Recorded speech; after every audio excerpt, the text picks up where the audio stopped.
الجزائر. قارئ ياسين حياك الله. السلام عليكم. أهلا وسهلا وعليك السلام ورحمة الله وبركاته.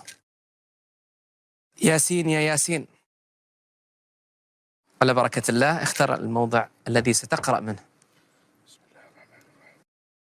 من أي سورة؟ سورة المائدة. من سورة المائدة، الآية 67. أنت المرة الماضية أيضا كذلك سورة المائدة؟ لا، سورة الأنفال. سورة الأنفال. إذن ستقرأ من سورة المائدة الآية 67: يا أيها الرسول بلغ ما أنزل إليك. موفق.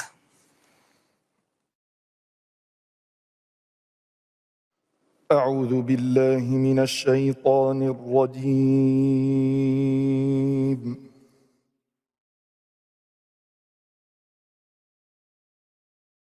بسم الله الرحمن الرحيم.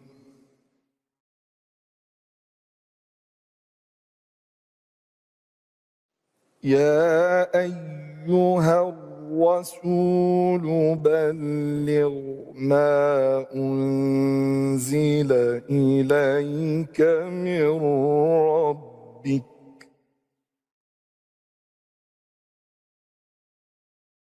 وإن لم تفعل فما بلغت رسالاته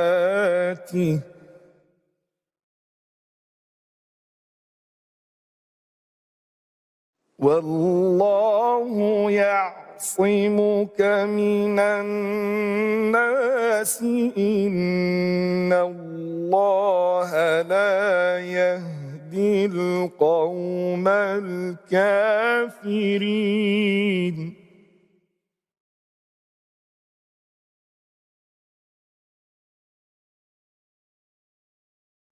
قل يا أهل الكتاب لستم على شيء حتى تقيموا التوراة والإنجيل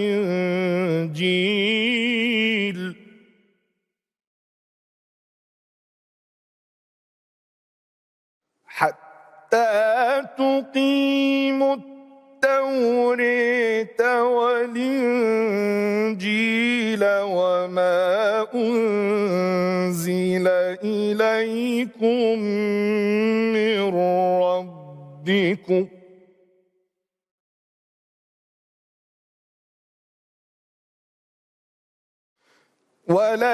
وليزيدن كثيرا منهم ما أنزل إليك من ربك طغيانا وكفرا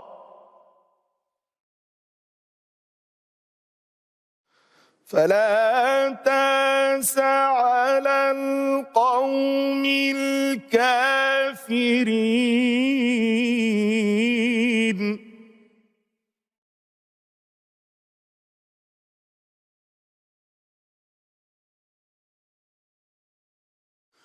إن الذين آمنوا والذين هادوا والصابون والنصارى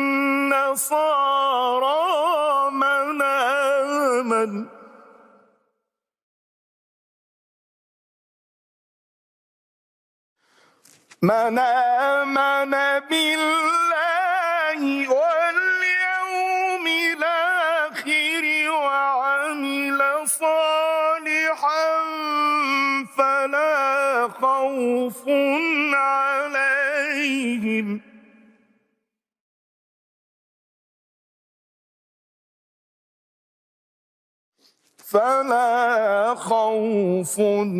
عليهم ولا هم يحزنون.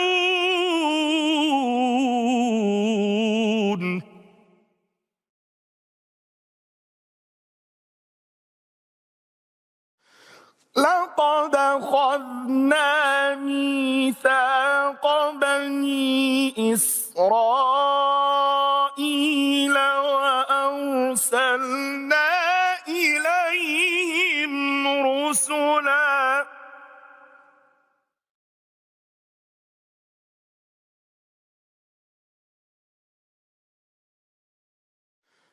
كلما جاءهم رسول بما لا تهوى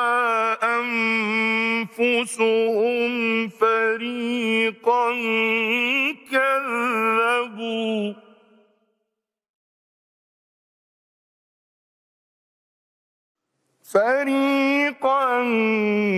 كذبوا وفريقا يقتلون. صدق الله العظيم. بارك الله فيك القارئ ياسين عمران من الجزائر، ونفع الله بك.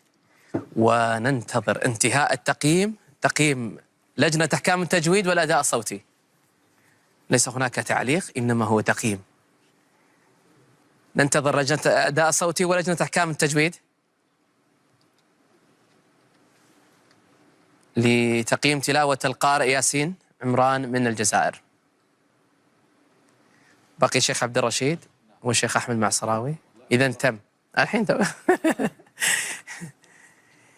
أيضا دكتور بهذول ودكتور محمد أمين. التنافس الأكبر التنافس يوم القيامة. اقرأ وارتقي ورتل، هذا هو الميدان الحقيقي. لكن هناك حسابات دقيقة جدا من لجنة الأداء الصوتي وكذلك لجنة أحكام التجويد. هذه مرحلة صعبة. لا. بإذن الله. الآن الكرة في ملعب الدكتور بهلول. إذا تم الانتهاء. شكرا لك القارئ ياسين، بارك الله فيك. وننتقل المركز الأول ما بين ياسين وما بين محمد حسيني. المركز الأول يحصل على 500,000 ريال في هذه الدورة. في المركز الأول حصل على 98.6 القارئ ياسين عمران من الجزائر. مبارك ياسين، تفضل ياسين. مبارك ياسين. ياسين عمران على المركز الأول في هذه الدورة السابعة من الجزائر، وحصل على 98.6. مبارك ياسين.